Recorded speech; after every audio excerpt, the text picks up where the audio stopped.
My understanding of the IB standards and practices is simple.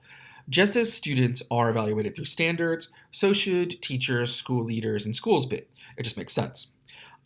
This is ultimately what the standards and practices are attempting to ensure that a high level of educational value is being delivered by IB World Schools in terms of their philosophy, their organization, and their curriculum. I would add that there's a further value that comes from the core set of skills and the characteristics that are demonstrated through the ATLs and the ATTs and the learner profile, and this is in addition to the standards and practices.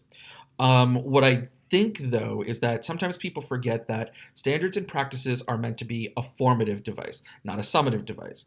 Therefore, when school visit team members come, they are there to help guide the school through their own self evaluation and through improving and developing along the process. That's the main connection between school visit team members and the IB standards and practices. The school visit is not the Spanish Inquisition. The school visit is a group of doctors coming and giving you a checkup. And then they give you some advice, and then you move on and you continue to develop your school's philosophy, organization, and curriculum along lines with the IB's overall philosophy. And, it's a continuous process. Life isn't summative.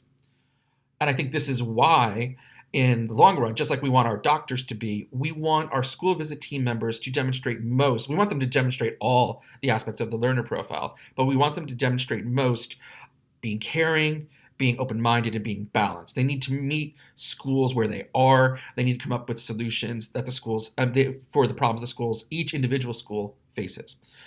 I would also add, though, that I think that an ATL is very good there. There are the idea of systems thinking so that you can create principled and balanced recommendations for those schools is also quite important. I think there are three main reasons why you should give me the role of a site visit team member. One, I've been working for 20 years as a teacher, 10 of them within the IB, but outside of the IB, I've worked in Korean public schools, American public schools, international schools in several countries.